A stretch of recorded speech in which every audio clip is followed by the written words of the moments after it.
Assalamualaikum warahmatullahi wabarakatuh. Bagaimana kabarnya hari ini? Apakah masih lancar ibadah puasanya?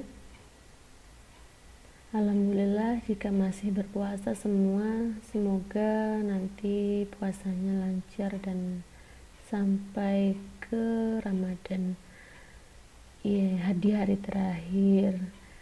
Semoga kita bisa sampai di hari yang fitri nanti. Amin. Baiklah, kita lanjutkan materi berikutnya. Sekarang kita akan bahas tentang salah satu metode untuk, bukan salah satu ya, salah tiga ini. Metode-metode untuk mencari akar-akar persamaan non-linier khususnya.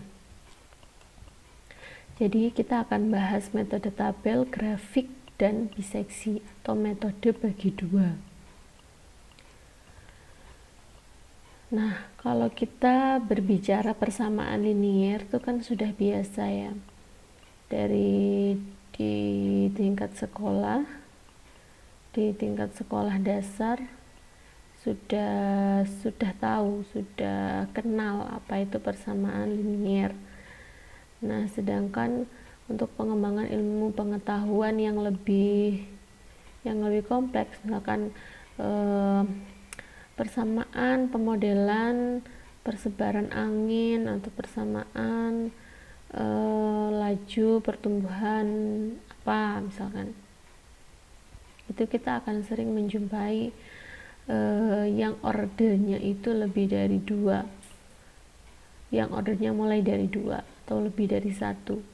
Nah, persamaan yang demikian itu yang kita sebut sebagai persamaan non-linier.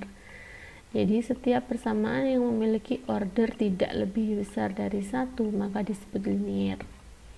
Tidak lebih dari satu. Tapi kalau lebih dari satu, mulai dari persamaan kuadrat, persamaan pangkat 3, dan seterusnya, itu kita sebut persamaan non-linier. Baik bentuknya itu persamaan trigonometri, dan persamaan biasa itu juga yang pangkatnya lebih dari satu, itu kita sebut persamaan non-linier.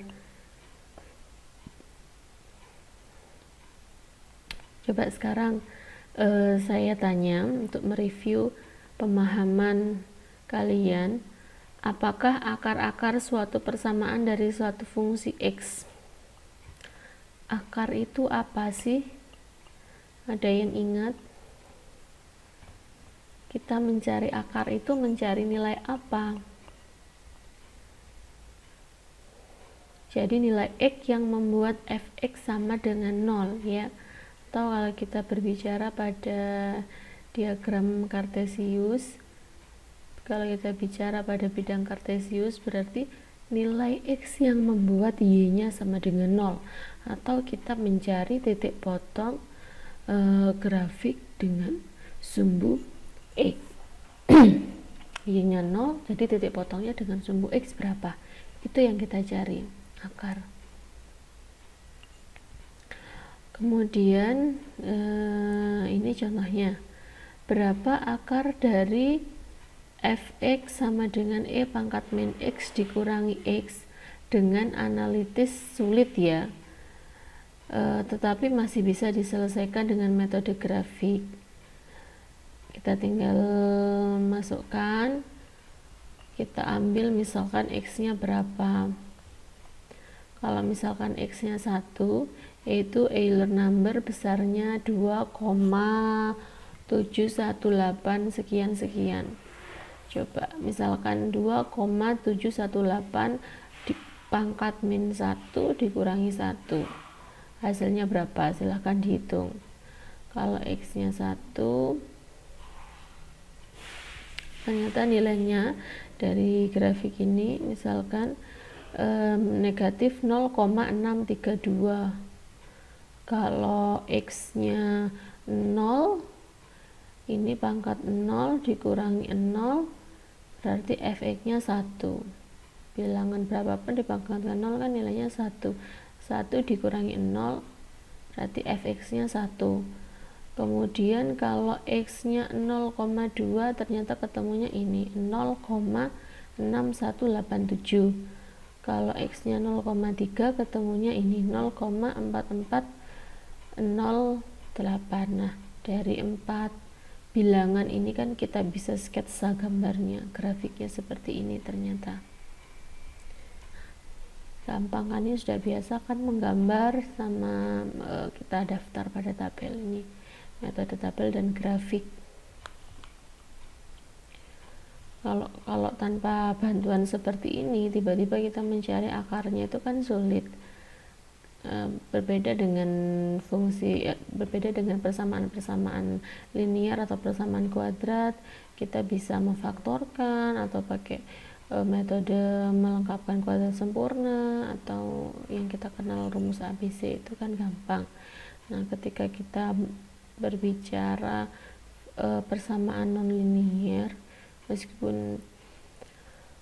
meskipun sepertinya persamaannya cuman seperti ini, gampang kayaknya ya, tapi kalau tiba-tiba kita cari akarnya nggak bisa tanpa adanya bantuan teknik-teknik seperti ini.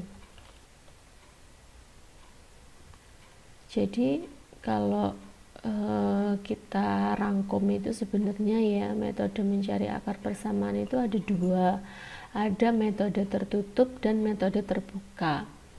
Namanya metode tertutup itu berarti ada selang yang membatasi, jadi akarnya itu sudah bisa kita tebak kira-kira ada di antaranya X berapa sampai berapa, itu metode tertutup.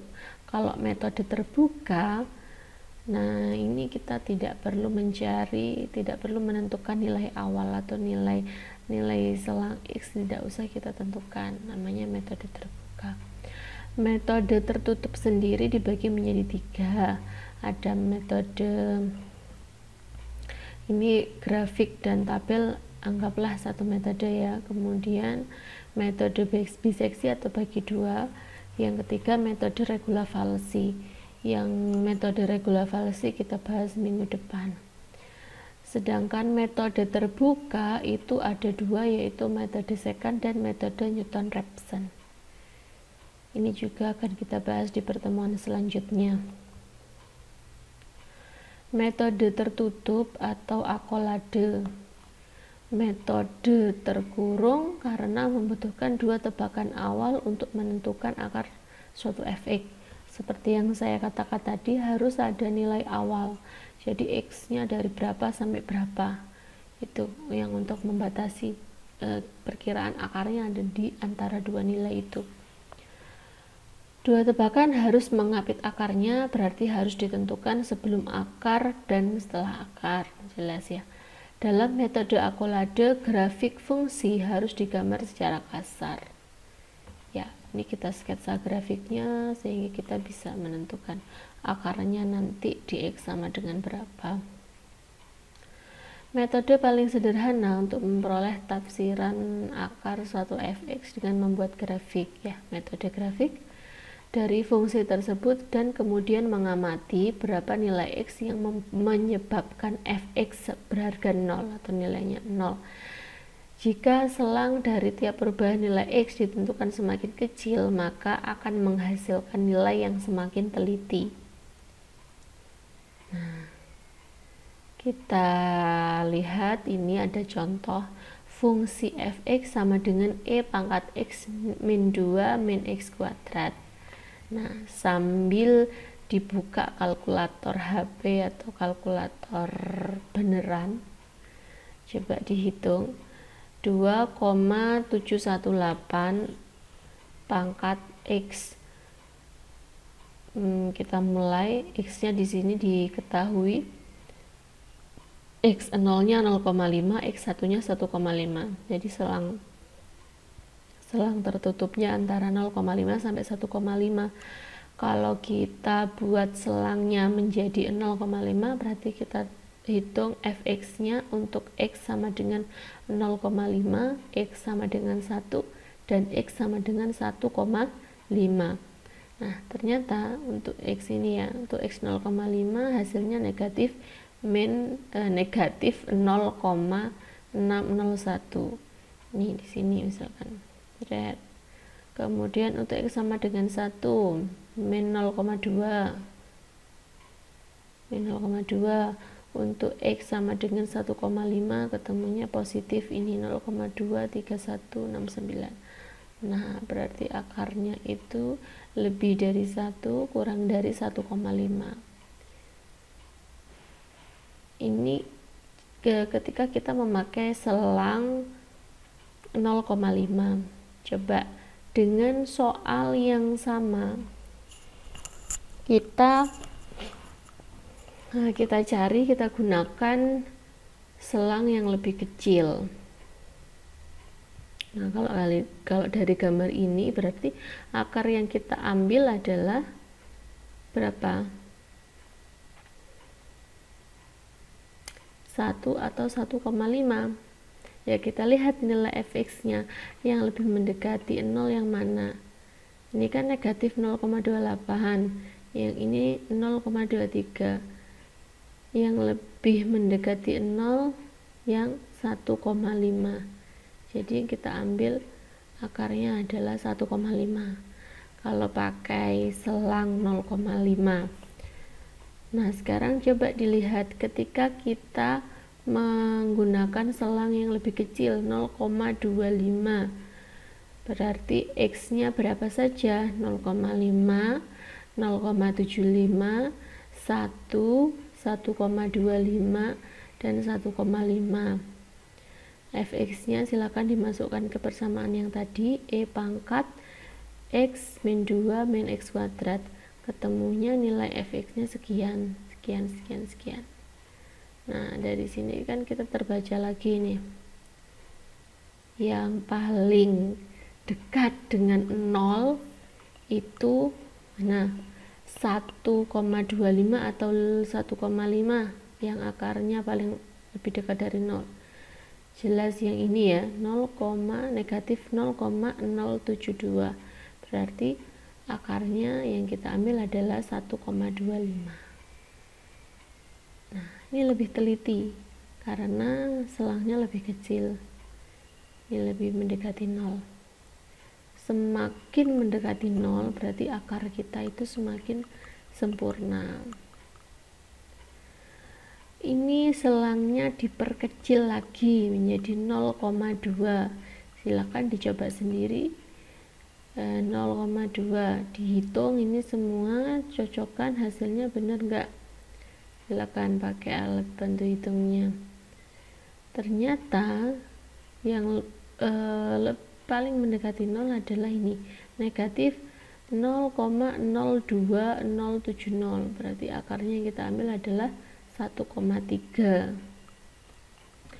Nih kesimpulannya, dengan selang berapa tadi yang sebelumnya 0,25, akarnya adalah X sama dengan 1,25. Dengan selang 0,2, akarnya adalah X sama dengan 1,3. Dengan selang ini lebih teliti karena menghasilkan fx yang nilainya lebih dekat dengan 0.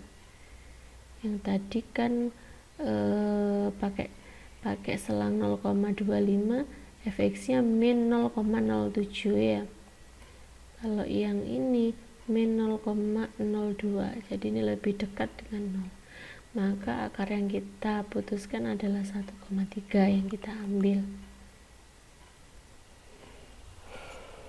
Buatlah contoh fungsi yang lain dengan ditunjukkan cara menggambar grafiknya. Buat dengan dua macam jarak selang yang berbeda, misal 0,25 dan 0,5. Ini untuk melatih pemahaman kalian. Yang kalau tadi sudah paham, ini silakan buat contoh. Yang ini nggak usah dikumpulkan, hanya untuk kalian belajar sendiri. Yang gampang-gampang aja, misalkan buat persamaannya pakai persamaan pangkat 3 lah. X pangkat 3 min 5x plus min 5x kuadrat plus 6x plus 9, itu terserah berapa fungsinya. Kemudian cari dengan cara seperti yang tadi, buatlah tabel nilai-nilai x nya berapa, kemudian fx nya berapa,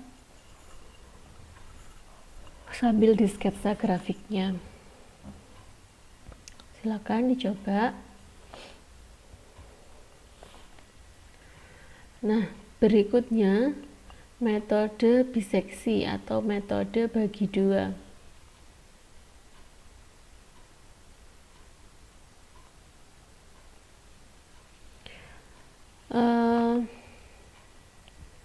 Dasar dari metode bagi dua adalah metode Karian inkremental. Apa sih itu?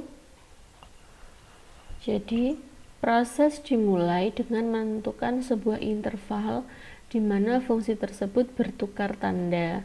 Kemudian, penempatan perubahan tanda dari akar ditandai lebih teliti dengan cara membagi interval tersebut menjadi sejumlah subinterval. Pada metode bagi dua, pencarian subintervalnya dengan cara membagi dua. Setiap subinterval dicari untuk menempatkan perubahan tanda. Proses tersebut diulangi dengan subinterval yang semakin lama semakin kecil sehingga dicapai suatu proses konvergensi. Jadi metode bagi dua itu metode yang paling mudah ya. Gini loh, misalkan selangnya itu 1 sampai 10. 1 sampai 10. Kemudian kita perkecil sehingga kita sampai dekat dengan akarnya. Jadi 1 sampai 10 kita bagi 2 menjadi 1 sampai 5, 1 sampai 2,5. Itu kita perkecil seperti itu. Tapi tidak menutup kemungkinan misalkan dari 1 sampai 10 kita bagi 2, ternyata nanti setelah kita cek akarnya bukan di antara 1 sampai 5, melainkan ada di selang 5 sampai 10. Nah, bisa jadi seperti itu. Cara ngeceknya bagaimana? Kita lihat langkah-langkahnya di sini. Nah, jadi misalkan selangnya itu dari A sampai B, bagi 2, di X sama dengan C misalnya. Akhirnya kan ada 2 selang yang baru, yaitu A sampai C dan C sampai B. Masing-masing dicek. Tentukan nilai fx-nya, dx sama dengan A, dx sama dengan C, dan dx sama dengan B. Kemudian kita cek selang yang pertama dulu, antara A sampai C misalkan, kalikan FA dengan FC, apakah nilainya kurang dari 0? Kalau nilainya negatif, berarti selang yang baru yang kita ambil adalah A sampai C. Tapi kalau FA dikali FC itu lebih besar dari 0, maka yang kita ambil adalah langsung otomatis selang yang satunya, yaitu dari C sampai B. Gitu, paham ya? Jadi sambil belajar, sambil melihat video yang saya buat ini, kalau ada pertanyaan silakan langsung dicatat pertanyaannya, nanti sampai selesai melihat PPT-nya ini ada berapa pertanyaan langsung ditanyakan di grup ya. Jadi ini secara runtut langkah-langkah metode biseksi. Yang pertama, untuk menggunakan metode biseksi terlebih dahulu tentukan batas bawah dan batas atas. Maksudnya selang yang tadi yang membatasi. Kemudian dihitung nilai tengah atau nilai akar yang baru.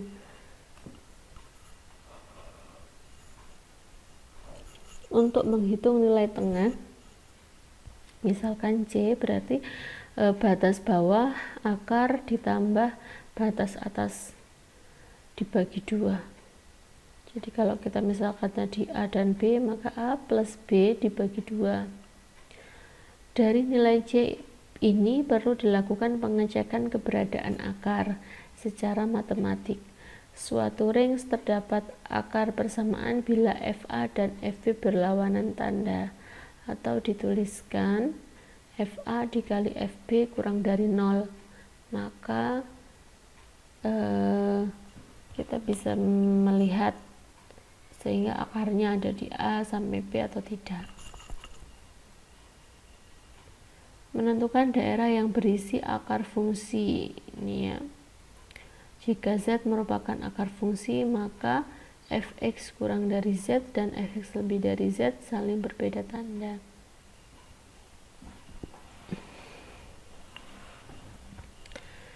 Ini seperti yang saya bilang tadi, kalau FA dikali FC negatif, maka antara A dan C ada akar fungsi. Tapi kalau hasilnya itu positif, maka di antara B dan C tidak ada akar fungsi.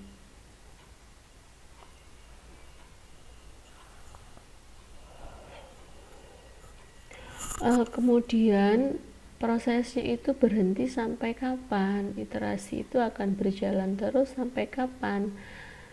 Tergantung, kita bisa membatasi dengan iterasi atau kita gunakan toleransi errornya berapa. Jadi kalau misalkan kita batasi E nya sampai 0,001, kalau sudah melampaui itu akarnya, ya sudah, berarti kita berhenti. Nah, yuk silakan dipahami contohnya. Disiapkan alat hitungnya untuk ngecek. Yang penting paham langkah-langkahnya. Kalau aturannya, langkah-langkahnya paham, mau berapapun persamaannya pasti gampang. Ini ya contohnya. Carilah akar dari x pangkat 3 ditambah 4x kuadrat min 10 sama dengan 0 pada interval 1 sampai 2. Nah, intervalnya 1 sampai 2. Ditentukan F1 berapa, F2 berapa. Ya, kita bisa ngecek dulu ya nilai di titik awal ini benar nggak sih akarnya ada di selang ini. Ya tinggal dicek aja. Ini F1 nya ketemunya min 5, F2 nya 14. Negatif kali positif hasilnya negatif, berarti benar akarnya ada di antara 1 sampai 2. Nah, kemudian kita bagi 2, 1 ditambah 2 dibagi 2, 3 dibagi 2, berarti selang yang tengahnya adalah 1,5. Nah, masukkan 1,5 pangkat 3 ditambah 4 kali 1,5 kuadrat dikurangi 10. Nilainya 2,375. Ini kan positif ya, berarti kita ambil selangnya biar hasilnya negatif kan, berarti ini kan, ini dan ini kan. Kalau dikalikan negatif, min 5 kali 2,375. Berarti selang yang baru adalah antara 1 sampai 1,5. Nah, sekarang kita bagi 2 lagi. 1 ditambah 1,5 dibagi 2, hasilnya 1,25. Hasilnya 1,25. Ternyata kalau kita masukkan ke fungsinya, nilainya negatif 1,79687. Nah, berarti selang berikutnya yang kita ambil ini ya, antara 1,25 sampai 1,5, bukan antara 1 sampai 1,25. Kenapa? Karena ini kan negatif 5. Kalau F1 ini negatif 1,7 sekian. Kalau dikalikan kan positif. Nah, tapi kalau kita pakai selangnya 1,25 sampai 1,5, F-nya kalau dikali negatif. Jadi selang yang baru adalah 1. Jadi kalau saya gambarkan tadi, berapa tadi? 1 sampai 2.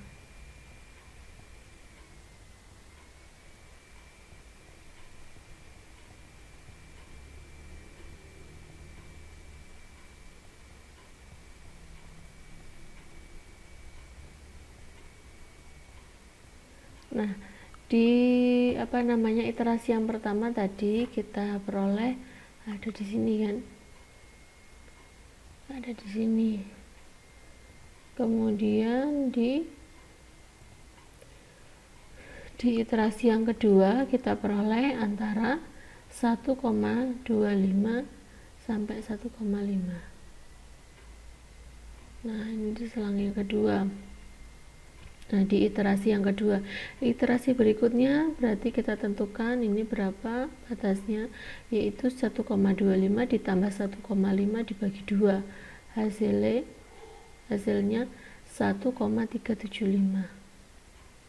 1,375.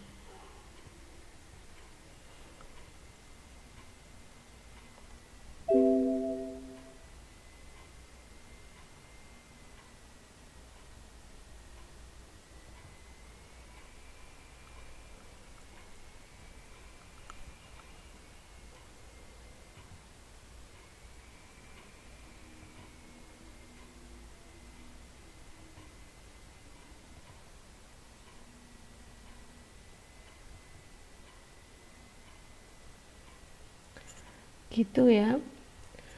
Langkah-langkahnya sama. Berikutnya kita cek lagi seperti yang tadi, ternyata dari hasil F1,375 nilainya positif, maka yang kita ambil ini ya,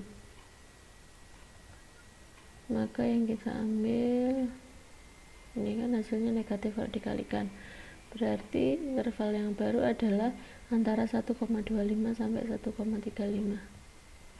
Di sini kira-kira akarnya. Begitu seterusnya sampai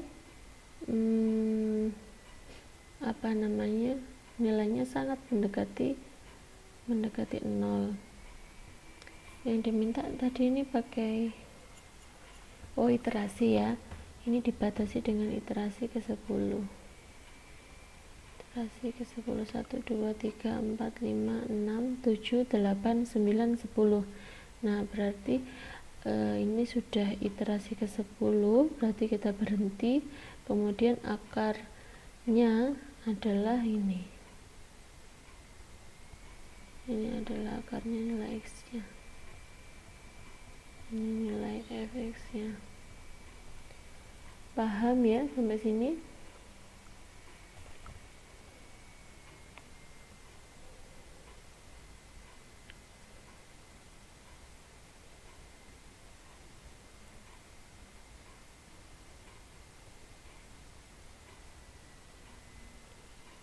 Nah, ini gambaran tanda-tandanya yang saya jelaskan tadi. Kalau FA nya negatif, positif, FC nya positif, maka FA kali FC negatif, FA kali FB positif, maka yang diambil yang ini, kan gitu. Nah, ini yang diambil, berarti yang ini yang diambil,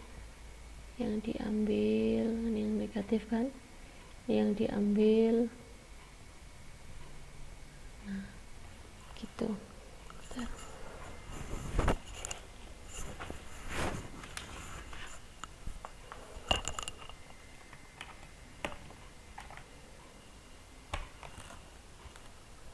Tentukanlah salah satu akar dari persamaan fx sama dengan x pangkat 3 ditambah x kuadrat min 3x min 3 dengan menggunakan ini pakai toleransi error 0,001. Silahkan dicoba biar lebih mudah atau lebih gampang memahaminya. Boleh pakai tabel seperti ini atau diuraikan seperti yang di depan tadi juga nggak ada masalah kalau kalian sudah paham. Nah, ini dicoba sendiri ya hitung-hitungannya. Coba dululah minimal 2 atau 3 baris, ini 3 iterasi lah minimal. Coba, ini saya tunjukkan hasilnya. Ternyata di iterasi yang ke-13 kita peroleh efeknya ini. Di iterasi yang ke-12 ini yang diminta tadi toleransi errornya 0,0001. Nah, ini kan masih lebih besar, jadi kita tambah 1 iterasi lagi. Nah, ternyata ini sudah melampaui, sudah lebih kecil dari 0 0,0001. Ini sudah lebih kecil, berarti kita berhenti. Berarti X yang kita peroleh adalah 1,73206. Ini kan X tengahnya antara ini sampai ini. Jadi kita berhenti, selesai. Ternyata ada 13 iterasi.